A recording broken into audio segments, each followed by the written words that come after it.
হরে কৃষ্ণ। আজকে আমরা আলোচনা করব পান্ডবা নির্জলা একাদশী এবং একাদশীর পালনের সময়সূচি এবং একাদশীর তারিখ বা সময়সূচি আমরা আজকের এই ভিডিওতে আলোচনা করব। তো আমরা প্রথমে জেনে নেই একাদশী কবে। তো একাদশী হলো জুলাই মাসের 7 তারিখ, মানে শনিবার, শ্রী শ্রী পান্ডবা নির্জলা একাদশী। তো আমরা এখন একাদশী মাহাত্ম্য সম্পর্কে আলোচনা করব। পান্ডবা নির্জলা একাদশী জ্যৈষ্ঠ শুক্লপক্ষের এই নির্জলা একাদশী ব্রত সম্পর্কে ব্রহ্মবৈবর্ত পুরাণে শ্রী ভীমসেন ব্যাস সংবাদে বর্ণিত হয়েছে। মহারাজ যুধিষ্ঠির বললেন, হে জনার্দন, আমি অপরা একাদশীর সমস্ত মাহাত্ম্য শ্রবণ করলাম। এখন জ্যৈষ্ঠ শুক্লপক্ষের একাদশীর নাম ও মাহাত্ম্য কৃপাপূর্বক আমার কাছে বর্ণনা করুন। শ্রীকৃষ্ণ বললেন, এই একাদশীর কথা মহর্ষি ব্যাসদেব বর্ণনা করেছিলেন, কেননা তিনি সর্বশাস্ত্রের অর্থ ও তথ্য পূর্ণরূপে জানেন। রাজা যুধিষ্ঠির ব্যাসদেবকে বলিলেন, হে মহর্ষি দৈবপায়ন, আমি মানুষের লৌকিক ধর্ম এবং জ্ঞানকাণ্ডের বিষয়ে অনেক শ্রবণ করেছি। আপনি যথাযথভাবে ভক্তি বিষয়নিক কিছু ধর্মকথা এখন আমায় বর্ণনা করুন। শ্রী ব্যাসদেব বলিলেন, হে মহারাজ, তুমি যেভাবে ধর্মকথা শুনেছ, এই কলিযুগের মানুষের পক্ষে সে সমস্ত পালন করা অত্যন্ত কঠিন, যা সুখে সামান্য খরচে অল্প কষ্টে সম্পাদন করা যায়, অথচ মহাফল প্রদান করে এবং সমস্ত শাস্ত্রের সারস্বরূপ। সেই ধর্মই কলিযুগে মানুষের পক্ষে করা শ্রেয়। সেই ধর্মকথাই এখন আপনার কাছে বলছি। উভয় পক্ষের একাদশীর দিনে ভোজন না করে উপবাস ব্রত করবে। দ্বাদশীর দিনে স্নান করে শুচি শুদ্ধ হয়ে নিত্যকৃত সমাপনের পর শ্রীকৃষ্ণের অর্চন করবে।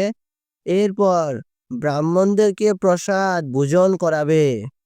অশুচাদিতেও এই ব্রত কখনো ত্যাগ করবে না। যে সকল ব্যক্তি স্বর্গ যেতে চায়, তাদের সারা জীবনেই ব্রত পালন করা উচিত। পাপকর্মের রত ও ধর্মহীন ব্যক্তিরাও যদি এই একাদশীর দিনে ভোজন না করে, তবে তারা যম যাতনা থেকে রক্ষা পায়। শ্রী ব্যাসদেবের এসব কথা শুনে গদাধর ভীমসেন অশ্বত্থ পাতার মতো কাঁপতে কাঁপতে বলতে লাগলেন, হে মহাবুদ্ধি পিতামহ, মাতা কুন্তী, দ্রৌপদী, ভ্রাতা যুধিষ্ঠির, অর্জুন, নকুল ও সহদেব, এরা কেউ একাদশীর দিন ভোজন করে না। আমাকেও অন্ন গ্রহণ করতে নিষেধ করে, কিন্তু দুঃসহ ক্ষুধা যন্ত্রণার জন্য আমি উপবাস করতে পারি না।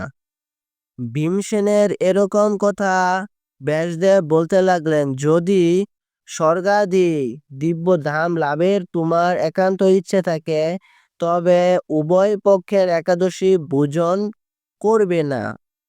তদুত্তরে ভীমসেন বলিলেন, আমার নিবেদন এই যে, উপবাস তো দূরের কথা, দিনে একবার ভোজন করে না থাকাও আমার পক্ষে অসম্ভব, কারণ আমার উদরে বৃক নামে অগ্নি রয়েছে। ভোজন না করলে কিছুতেই সে শান্ত হয় না। তাই প্রতিটি একাদশী পালনে আমি একেবারেই অপারগ। হে মহর্ষি, বছরে একটি মাত্র একাদশী পালন করে যাতে আমি দিব্যধাম লাভ করতে পারি, এরকম কোনো একাদশীর কথা আমাকে নিশ্চয় করে বলুন। তখন ব্যাসদেব বলিলেন, জ্যৈষ্ঠ মাসের শুক্লপক্ষ একাদশী তিথিতে জলপান পর্যন্ত না করে সম্পূর্ণ উপবাস থাকবে, তবে আচমনে দোষ হবে না। ওই দিন অন্নাদি গ্রহণ করলে ব্রত ভঙ্গ হয়। একাদশীর দিন সূর্য উদয় থেকে দ্বাদশীর দিন সূর্যাস্ত পর্যন্ত জলপান বর্জন করলে অনায়াসে ১২টি একাদশীর ফল লাভ হয়। বছরের অন্যান্য একাদশী পালনে অজান্তে যদি কখনো ব্রতভঙ্গ হয়ে যায়, তাহলে এই একটি মাত্র একাদশী পালনে সেই সব দোষ দূর হয়।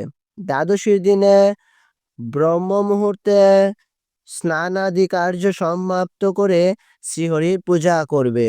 সদাচারী ব্রাহ্মণদের বস্ত্রাদি দানসহ ভোজন করিয়ে আত্মীয় স্বজন সঙ্গে নিজ ভোজন করবে।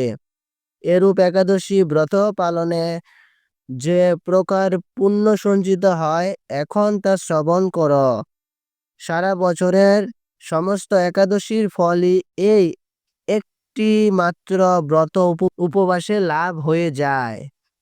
শঙ্খ চক্র গদা পদ্মধারী ভগবান শ্রীকৃষ্ণ আমাকে বলেছিলেন, বৈদিক ও লৌকিক সমস্ত ধর্ম পরিত্যাগ করে যারা একমাত্র আমার শরণাগত হয়ে এই নির্জলা একাদশী ব্রত পালন করে তারা সর্বপাপ মুক্ত হয়।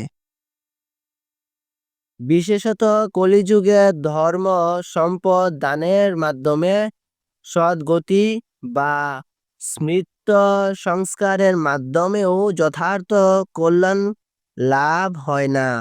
কলিযুগে দ্রব্য শুদ্ধি নেই। কলিতে শাস্ত্রোক্ত সংস্কার বিশুদ্ধ হয় না। তাই বৈদিক ধর্ম কখনো সুসম্পূর্ণ হতে পারে না। হে ভীমসেন, তোমাকে বহু কথা বলার আর প্রয়োজন কি? তুমি উভয় পক্ষের একাদশীতে ভোজন করবে না। যদি তাতে অসমর্থ হও, তবে জ্যৈষ্ঠ মাসে শুক্লপক্ষের একাদশীতে অবশ্যই নির্জল উপবাস করবে। এই একাদশী ব্রত ধনধান্য ও পুণ্যদায়িনী। যমদূতগণ এ ব্রত পালনকারীকে মৃত্যুর পর স্পর্শও করতে পারে না। পক্ষান্তরে বিষ্ণুদূতগণ তাকে বিষ্ণুলোকে নিয়ে যায়। শ্রী ভীমসেনের ওই দিন থেকে নির্জলা একাদশী পালন করতে থাকায় এই একাদশী পাণ্ডবা নির্জলা বা ভীমসেনী একাদশী নামে প্রসিদ্ধ হয়েছে। এই নির্জলা একাদশীতে পবিত্র তীর্থস্নান, দান, জপ, কীর্তন ইত্যাদি যা কিছুই মানুষ করে না তা অক্ষয় হয়ে যায়। যে ব্যক্তি ভক্তি সহকারে এই একাদশীর মাহাত্ম্য পাঠ বা শ্রবণ করেন, তিনি বৈকুণ্ঠ ধাম প্রাপ্ত হন। হরি বল। এখন আমরা জানবো পাওনার সময়সূচি। তো বাংলাদেশে পাওনার সময়সূচি 5টা 10 মিনিট থেকে 7টা 50 মিনিট পর্যন্ত, এবং ভারতে পাওনার সময়সূচি 4টা 49 মিনিট থেকে 7টা 20 মিনিট পর্যন্ত। হরে কৃষ্ণ। জয় শিল প্রভুপাদ কি জয়। গৌর প্রেমানন্দে। হরি বল।